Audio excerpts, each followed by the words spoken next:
My name's Scott Wright, and I'm a security engineer for Checkpoint Software. So you're probably assuming that I'm going to talk to you about firewalls and antivirus, which are very important, and you should definitely have them, and they should be really good ones. But that's not actually what we're going to talk about today. The theme, given what the event is about, is that security is something that you do, and more importantly, it's something that you think about. It's not something that you buy. You might buy things to help, but that mindset is the most important thing. So what we're going to have a quick look at is what is going on with the people that are adversaries in this, these cyber criminals. How are they changing? And then how does that affect us? And the short answer is, I'll give this away in advance, that the fundamentals of security are still just as important now as they've ever been. The things that you have to think about and the things that you have to lead within your organization are still just as important now. And then we'll look into some practical stuff related to security that gets forgotten about. It's not quite as interesting and cool as cybersecurity, but it's still really important, or aspects of cybersecurity as well that aren't quite getting the same focus. So what is going on with cybercrime? Now, we had a really interesting insight into this recently. There's a group called Wizard Spider, also called Conti Group, who had 3 years of their chat logs stolen, which is ironic. And that gave us an insight into all of their internal operations, and they are a surprisingly professional organization. Bearing in mind that they are a bunch of criminals, but they're run very much like a business. The core members of the group have been doing this for 10 years now. They've got over 100 salaried employees, some of whom are not aware that they work for a criminal enterprise. They also employ a lot of external consultants, most of whom have no idea that they're being employed by a criminal organization. They actually don't do attacks themselves, mostly. They actually sell malware as a service. They have a variety of products. They have a control panel where you can see all the attacks that you've launched and has the victim paid up yet. And they have a help desk where you can phone for assistance in operating their service. This is not what people were expecting to see. Very professional in many ways. They're also very I'll pop the graph up there. That's the amount of money that has been taken by various ransomwares. So Conti, which is their latest product, is fairly new. It's a bit small there. So it only came out in 2020, but it's already the largest, with over $30 million of revenue paid out by victims in 2 years. That's pretty impressive. So they've got in 2 years, that's gone from being brand new to being the biggest grossing ever. And they have multiple products. Now, not all that money goes to them. They get a cut as the provider, and the actual attacker takes the lion's share of it, but still huge amounts of money we're talking about. They're also careful to make sure that their different ransomware products are not identifiable as having been written by the same people, and they employ experts to do fingerprint analysis, which is something that cybersecurity professionals often do, to look for signs that maybe these different ransomwares came from the same people. And they employ these people to make sure that they don't show those signs. And they even provide training to their customers in how to use compiler techniques to hide the code so that standard signature matching, which is the most common anti-malware practice to look for pieces of the executable that we've seen before, are concealed. And then they provide training courses to their customers. That's quite interesting. And then finally, what was also discovered, they have a connection to Russian intelligence, to military intelligence. Whether that's a formal association or more informal, certainly we know that they keep an eye out for things that might be found interesting, which they stash away and hand over to them later. Whether that's a formal arrangement and they came out of military intelligence, we don't know. Or potentially this is just a get us out of jail free card, but they are absolutely talking actively to Russian military intelligence. So that's very sophisticated. Now, does that mean that all the things that we do to protect our own organizations have to be just as sophisticated? And the answer to that is no. I mean, yes, in that we have to have protection measures that can defeat their attacks, but the fundamentals of security, which are very simple, are still just as relevant now as they've ever been, if not even more relevant now than they've ever been. So what are we talking about there? The big thing is mindset. As I said when we were chatting beforehand, security isn't a thing you can buy. You can buy tools that will help you to be more secure, But ultimately, security is something that you do, and it's something that you think about. Now, good security requires mindfulness, and that's a word that I like for this. It's a bit of a mouthful, but it's a good word. You need to give security mental space, because everything that you do as an organization has a security implication. Everything you do as an organization has a security implication. You know, if you think about the roles within your business, yes, of course, people who are dealing with IT have a security implication and security cards. But even the person that, for example, waters your plants, they have keys or access cards. They're in the building at a time when it is less occupied than usual. There is a security implication to what they do. Now, it should be obvious that if your IT security professionals and your security guards aren't thinking about security, that your security might not be very good. But this extends throughout the whole business. And as leaders within your organizations, it's critical that you are thinking about it. Partly because of the example that you set as leaders. If you demonstrate in the things that you do that security is not important, that will breed a culture of security isn't important in everyone else, but also in the things that you ask of the business. So crucially, leadership is vital to good security, and this is something that people forget. You know, security is about firewalls, and it's about guards, and it's about locks. It's not. Security, more than anything else, is about leaders who encourage the people in the organization to think about security. Because security is present in every single thing that you do. When you are designing a new business process, you need to think about security. This is in how you interact with your customers. Do you email customers asking them to provide sensitive data? Fundamentally, that is a poor security practice, because that leads to people pretending to be you, asking your customers for sensitive data. How you design those interactions with your customers can improve your security posture and your customers' security posture. Even down to things as simple as, you know, badges. If you work on a building or campus where you need to wear an ID badge, you know, you should be getting challenged if you don't have it. And you should be objecting if you're not challenged. What you definitely should not do is pull the "do you know who I am" line when someone says, "why haven't you got a badge?" It's good that they're challenging you, regardless of how well known in the business you are. People should be getting challenged. And this is all part of that encouraging security mindfulness. It's something that leaders within the organization need to be supporting and actively encouraging.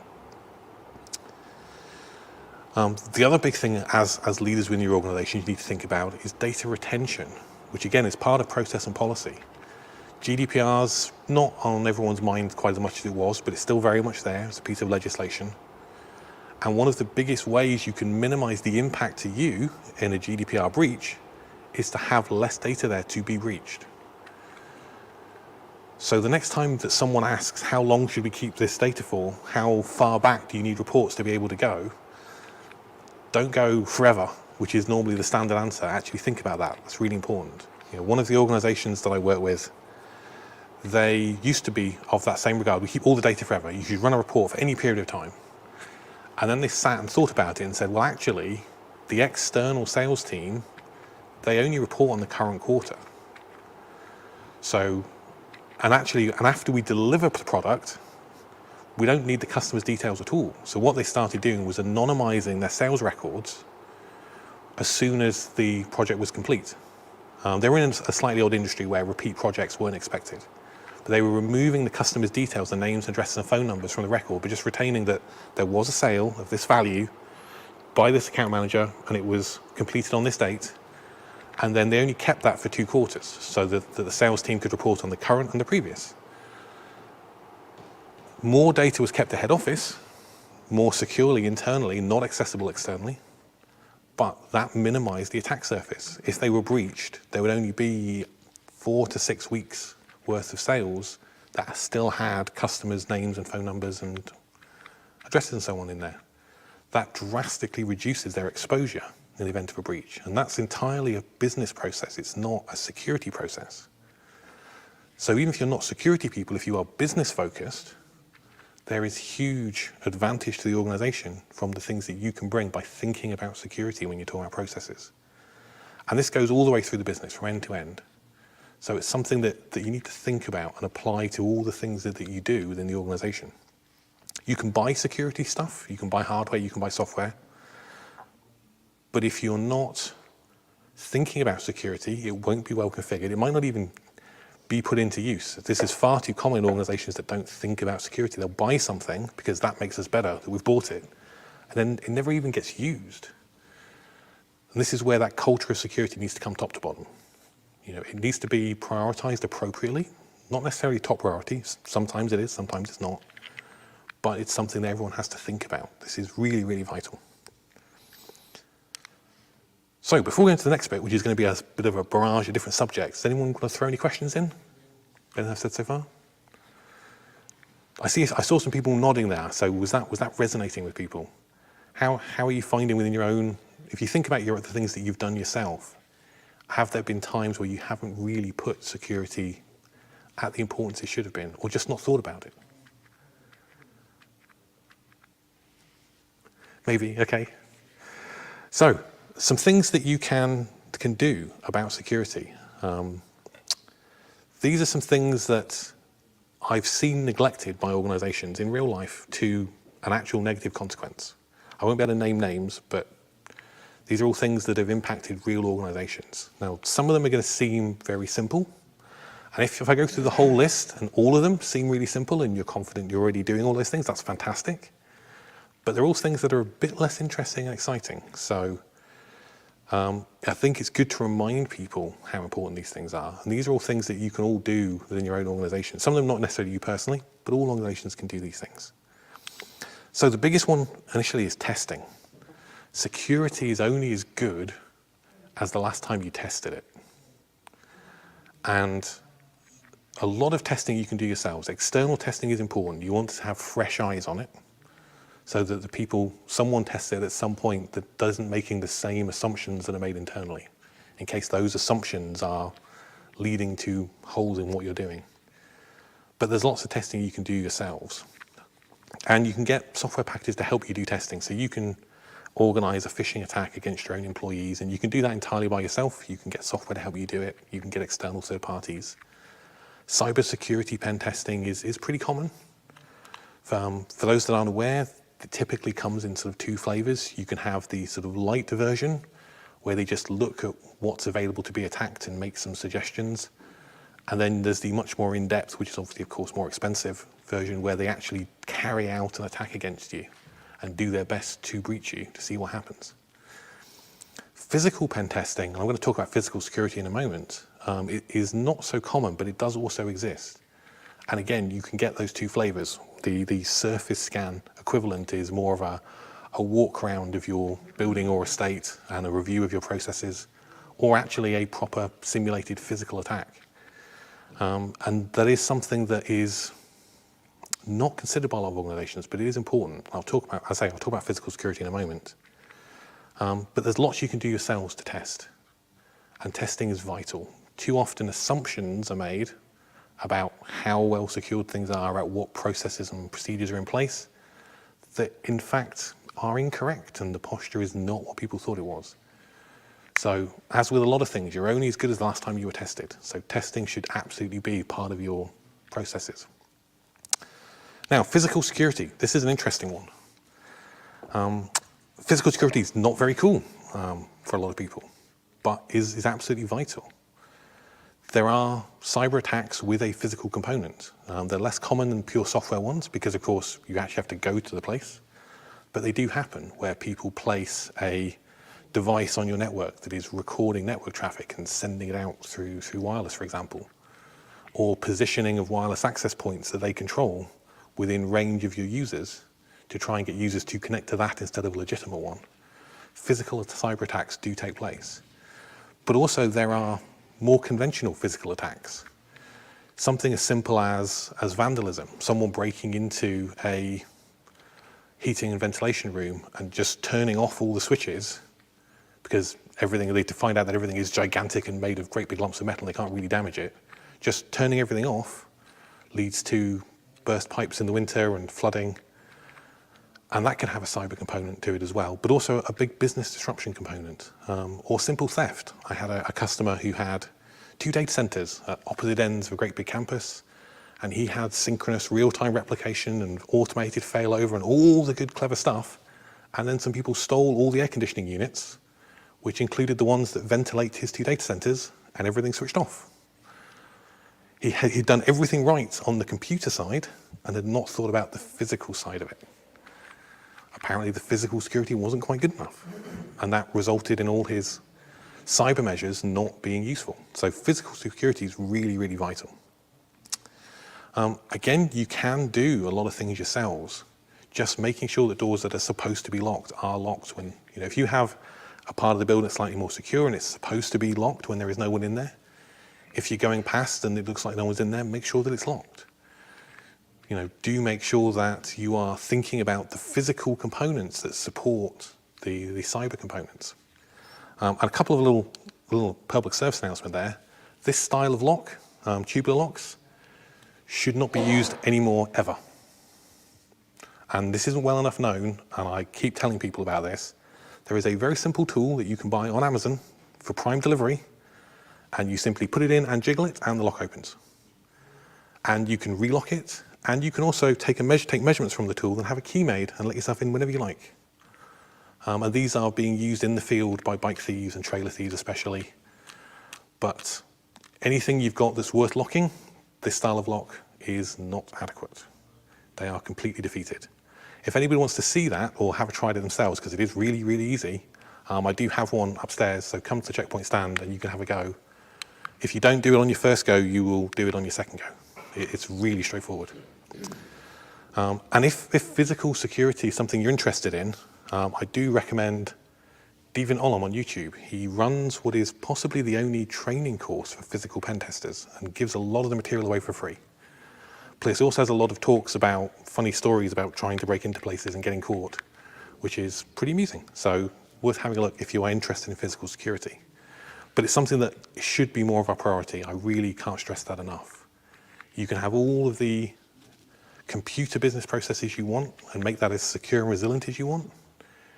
If your physical IT systems are vulnerable to damage or vandalism, or the systems that support them, then that could be a problem. And don't forget, of course, the business impact and the disruption that's possible. Simple theft of raw materials or supplies can result in you not being able to assemble finished products, for example, things like this. The potential business impact to poor physical security is very high, and it doesn't get the attention it should, in my opinion. Now, incidentally, if anyone wants to talk about that, it's something that I have a bit of a bee in my bonnet about. So if anyone wants to talk about locks and physical security methods and anything like that, please reach out to me on LinkedIn or grab me on the stand or whatever. It is a subject I like to talk about. So, other things, design and development. If any of your organizations make things, that is, if you manufacture physical objects that do something, or you create software, then security needs to be a part of that process. This is really vital. By the time you've got to the end of creating a piece of software, it's generally too complex to reliably go back and fix security flaws in that software, because it's just far too complicated to make significant changes at that point. If you make physical products, you may well have a whole lot of sunk costs that you can't easily remedy at the end of the project. It's got to be something that you're thinking about all the way through, or you end up either doing we'll just not worry about it and hope nothing happens, not the best plan, or having to put a lot of expense into remedying afterwards. You would think that that is reasonably obvious, especially for actual security products, but you would be surprised how often that's not the case. So this, for example, is a smart lock, which, quite apart from having all sorts of flaws in the Bluetooth and the encryption that it uses, can be taken apart with a screwdriver.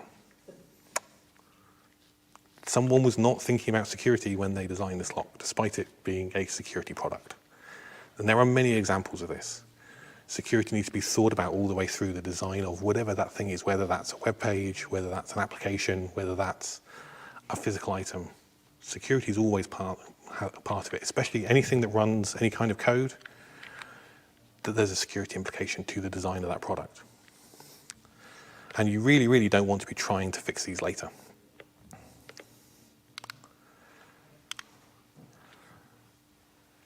Now, operations. This is an interesting one. So, I assume most of you, I don't know how many of you would be involved in this necessarily, but all organizations have some sort of resiliency plans. In the event of a thing that goes wrong, this is how we keep working. Although I find often not as many as you would expect. So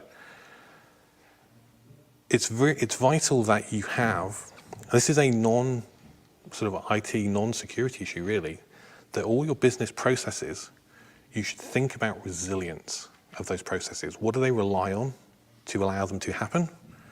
And therefore, what do we do in the event that something's unavailable?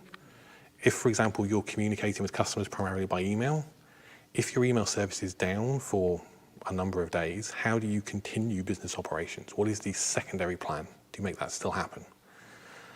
And this goes all the way through manufacturing and customer contact and all aspects of the business. Often these plans are not really very robust. And so cyber attacks are often not considered in them at all. But actually, the two interact very nicely. If you think about what you would do in the event that your internet service was broken to your offices, for example, the plan for that is almost the exact same plan as what happens if there is a denial of service attack on our office and our internet connection is being swamped with bad traffic and therefore the internet doesn't work. It's the same plan. You just need to have thought about it. And again, this is where, as leaders within your organizations, people who are designing business processes, you can have a really positive impact. Think about what that process relies upon, the IT side and the non-IT side, and how would you keep that business process going and generating customer interest, generating revenue, whatever that process is designed to do, in the event of some of those services not being available. And there's all kinds of ways you can think about that. But it's vital that someone has thought of it. You don't want to be thinking about it when it's in the middle of all going wrong. That is too late in general. And you'll find it much harder to do anything about it. So it's really important to think about resilience of process all the way through all your business operations. And finally, patching and updating. So this is a strictly IT one, but it again doesn't get the attention it should. Everyone knows that you need to do patches and updates because those patches fix vulnerabilities and therefore strengthen your security. But it's often seen as a relatively low priority business process. As leaders in your organizations, it's something that you should be focusing on being a priority. If it's nothing to do with yourselves, don't ask for some other process to be more important than that, unless it genuinely is. That is pretty rare.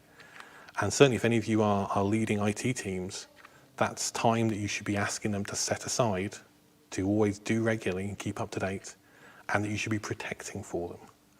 Because it's utterly vital to do. The vast majority of cyber attacks, is that fair? The majority, maybe not the vast majority, are taking advantage of vulnerabilities that are already fixed, but those fixes are not deployed. And that's a pretty embarrassing state of affairs, to be breached using a flaw that there is already a fix to, but you just didn't get around to putting that fix into place. So it can't be stressed how important that is. Much overlooked, but really, really vital.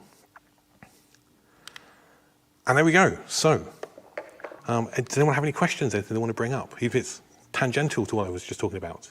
Yes, apparently there was some questions. Just a question on physical security. You mentioned it's not enough attention is paid to physical security. Absolutely. Do you think that's in part due to the fact that there's been such a sharp focus on, zero-day exploits, massive ransomware attacks? In France earlier this week, we saw that there's been pretty heavy wide disruption in internet services because fibre cables have been sabotaged.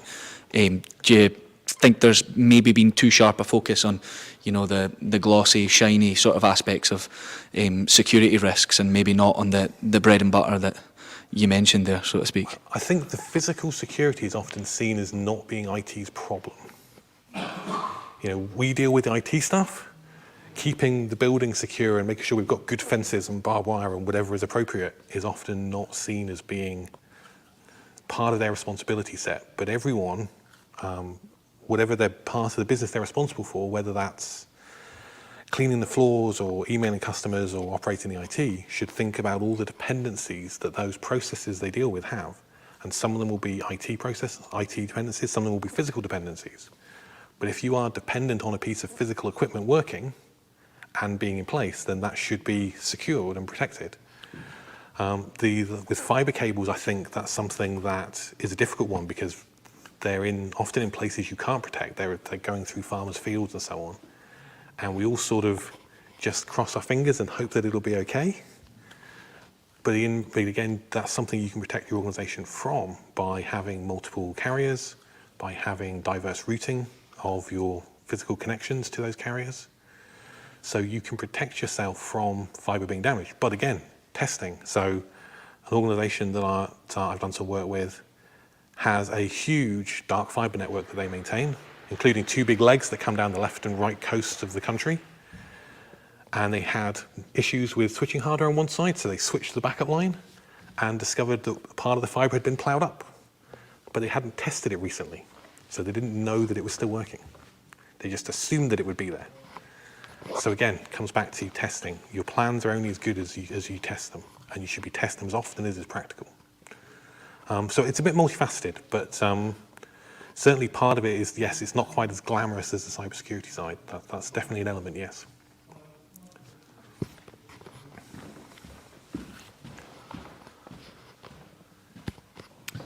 On the physical side, are you seeing any impact from increased remote hybrid working?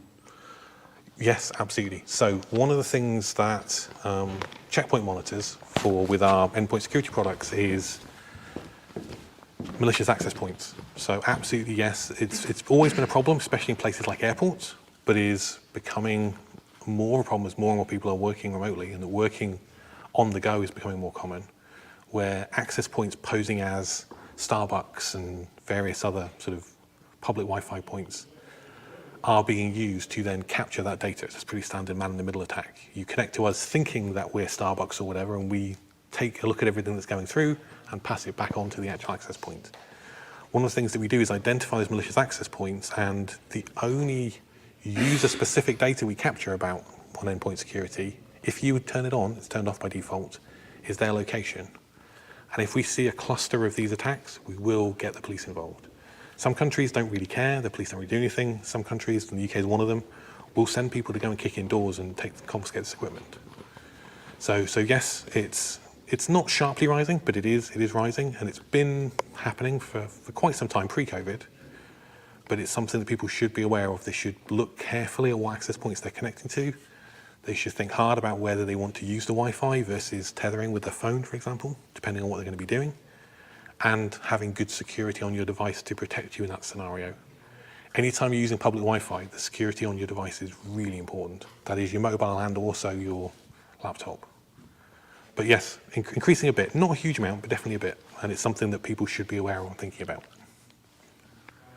Anyone else? Any questions from the virtual room? I was going to ask personally about one of the things I know from dealing with cybersecurity is that a lot of the time processes and tools are involved. They often add an extra layer of complexity, which often is counterproductive. Absolutely. So I wanted to ask you, get your thoughts on the role of simplicity and usability in security processes. Absolutely vital, and this is why it should be built into the process and not imposed by someone else who doesn't understand the process afterwards. And that's where, if you are designing a sales function, for example, having IT security come along and slap security on top of it may well be counterproductive to the process and to security. Whereas if you design security into that process, either by yourself or by collaborating with IT security, you can prevent that impact. Because you're right, where you make a process difficult, users will look for a way to make it easy, even if that way is bad for the process and the security. A big subject at the moment, it's been talked about for a while, but it's coming back again, is the subject of passwords. Making passwords 3 months or even 1 month and forcing high complexity standards leads people to pick bad passwords because they're struggling to remember these passwords. They're changing constantly, so they pick a password and they just put an extra 1 on the end of it or something. They just iterate the same password, which makes breaking their passwords much, much easier.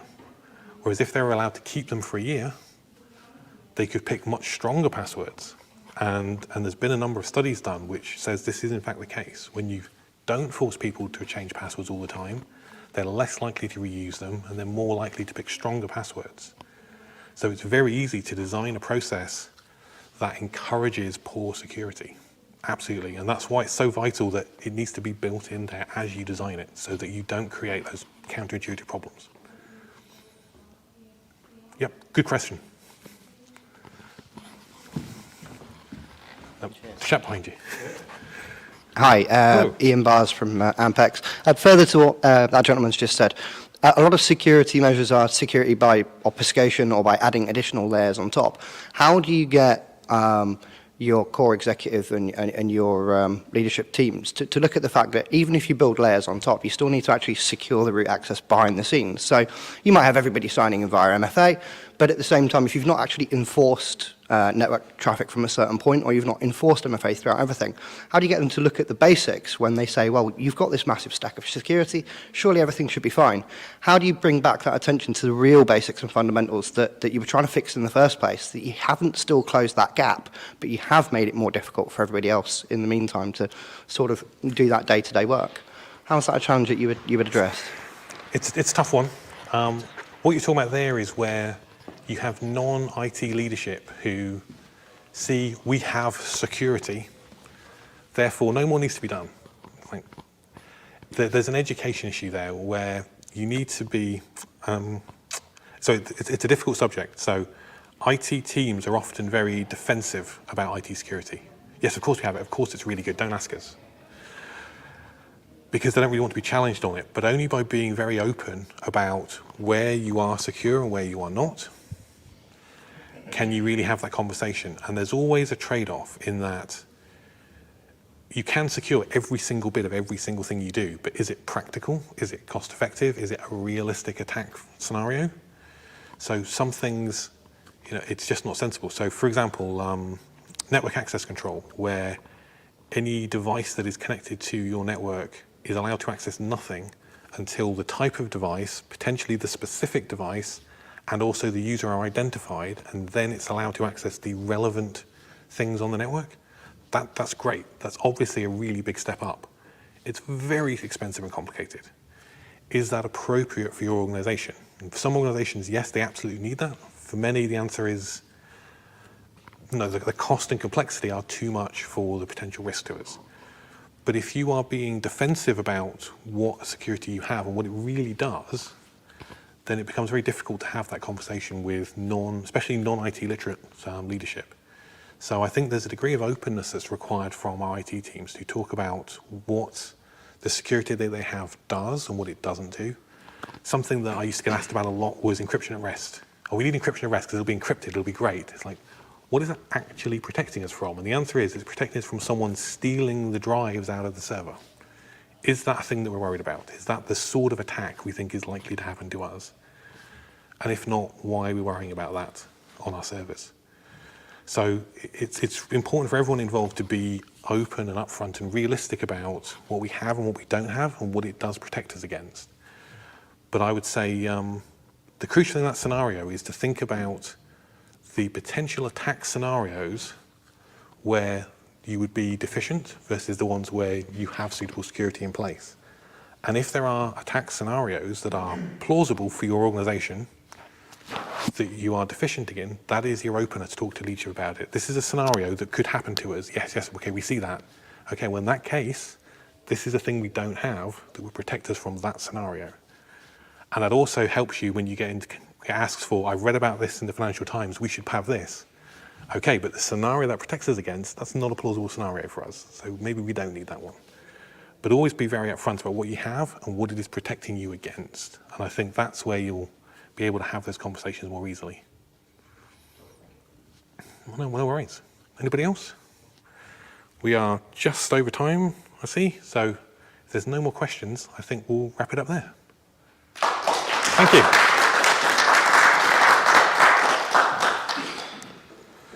Please do feel free to email me or reach out to LinkedIn or come up to the stand. And if you want to see a demonstration of why tubular locks should no longer be a thing, go and look at your bike lock, because it probably is one. Do come up to the stand and you can have a go.